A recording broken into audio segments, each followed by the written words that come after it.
26 डिसेंबर. अभिमान नाहीसा करून मन स्वाधीन होण्यासाठी नाम घ्या.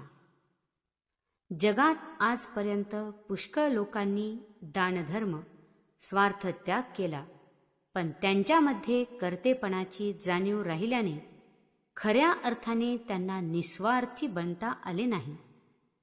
खरे म्हणजे आमचे मन आमच्या ताब्यात आल्याशिवाय आम्हाला निस्वार्थी बनता येणार नाही.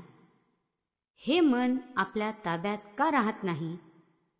व्यवहारात सुद्धा आपण म्हणतो की मला अमक्याचा फार राग आला होता, परंतु मी मन आवरले. त्यावेळी मन माझ्या ताब्यात होते असेच आपण म्हणत नाही का? ते मन कोणत्या साधनाने आम्हाला आवरता येईल? योग, याग इत्यादी साधने त्यासाठीच सांगितली आहेत. पण ही साधने या काळात आम्हाला करता येण्यासारखी आहेत का? या साधनांसाठी लागणारी काळाची अनुकूलता आपण राहतो त्या परिस्थितीत आपल्याजवळ खास नाही. मला वाटते मन ताब्यात यायला सध्याच्या काळात नामस्मरणाशिवाय दुसरे साधनच नाही. कारण आज एक नामच भगवंताने अवतार रूपाने आमच्यासाठी शिल्लक ठेवले आहे. ते मन स्वाधीन होण्यासाठी सर्वांनी मनापासून नाम घ्या. नाम घेत असता मनाचे स्थैर्य बिघडविणारे जे विकार आहेत त्यांना आवरण्याचा प्रयत्न करा. मनाला सर्वात मोठा विकार कोणता बाधत असेल तर तो म्हणजे अभिमान. ह्या अभिमानासारखा आपला घात करणारा दुसरा शत्रू कोणी नसेल. तो अभिमान सोडायला आपण शिकले पाहिजे. भगवंताने आजपर्यंत एवढे अवतार घेतले ते सर्व अभिमान मारण्यासाठीच होत. हिरण्यकश्यपूच्या वेळी भगवंताने अवतार घेतला.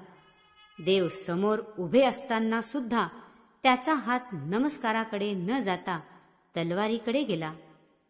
यावरून त्याचा अभिमान किती तीव्र असेल याची कल्पना येईल. तो अभिमान नाहीसा करण्यासाठी आपण कर्तेपणाची जाणीव सोडून नाम घेतले पाहिजे. मनाची स्थिरता बिघडवणारा दुसरा शत्रू म्हणजे राग. हा राग फार भयंकर असतो. मोठमोठ्या तपस्वी लोकांची तपश्चर्या याने धुळीस मिळविली आहे. हा राग आवरण्यासाठी आपल्याला राग कशामुळे येतो हे नीट समजून घेतले पाहिजे. व्यवहारात आपल्याला नीतीची बंधने घालून दिली आहेत, ती सर्व आपण पाळली पाहिजेत. नीतीच्या बंधनात राहणाऱ्या माणसाचे विकार आपोआप आवरले जातील. ही बंधने कशासाठी घातली आहेत याचे मर्म समजून घेऊन वागल्यास राग आवरता येईल. आणि राग आवरला असता त्याच्या पोटात लपून बसलेले काम, लोभ, मोह इत्यादी विकारांनाही पायबंद पडेल. याप्रमाणे नीतीच्या बंधनात राहून तुम्ही आपले मन भगवंताकडे विनम्र करा. तुम्ही भगवंताकडे जाऊ लागा, मन आपोआप तुमच्या मागे येईल. कारण तो त्याचा धर्म आहे. भगवंताला विसरू नका. तुमचे मन तुम्हाला आपण होऊन सहाय्य करील याची खात्री बाळगा. श्रीराम जय राम, जय जय राम. आजचा सुविचार. नामाने आनंदमय अशा भगवंताचे सानिध्य लाभून त्याची कृपा होण्यास वेळ लागत नाही.